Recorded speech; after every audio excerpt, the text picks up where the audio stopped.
Kepala Dinas Kesehatan Kota Ambon memprediksikan angka kasus gigitan anjing di tahun ini akan lebih tinggi dari angka kasus sebelumnya. Hal ini bukan tanpa alasan lantaran pada pertengahan tahun 2023 sudah terjadi 561 kasus gigitan anjing.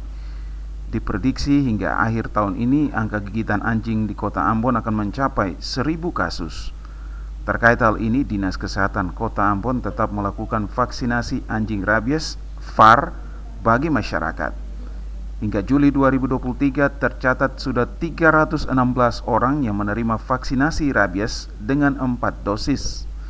Untuk itu, orang yang terkena gigitan anjing akan menerima 4 dosis suntikan. Menurutnya, untuk satu kasus gigitan saja, rata-rata per orang mengeluarkan biaya sebesar Rp1.400.000. Menurut Pelupesi, jika pemerintah tidak mengendalikan gigitan anjing, maka pengeluaran terhadap penanganan kasus rabies akan semakin besar. Hal ini terlihat dari jumlah pengeluaran biaya per orang. Kalau kita lihat dari Januari sampai sampai Juli itu sudah sebanyak 561 kasus gigitan. Itu artinya pasti di tahun ini gigitan itu lebih banyak dibandingkan dengan tahun sebelumnya. Tahun sebelum itu 800-an, terus tahun 2021 itu ada 900-an kasus gigitan.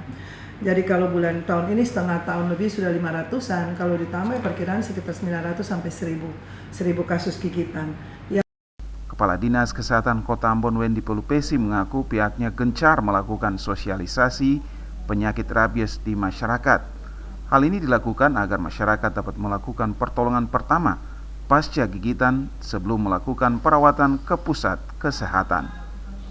Melki Unga Sarles melaporkan.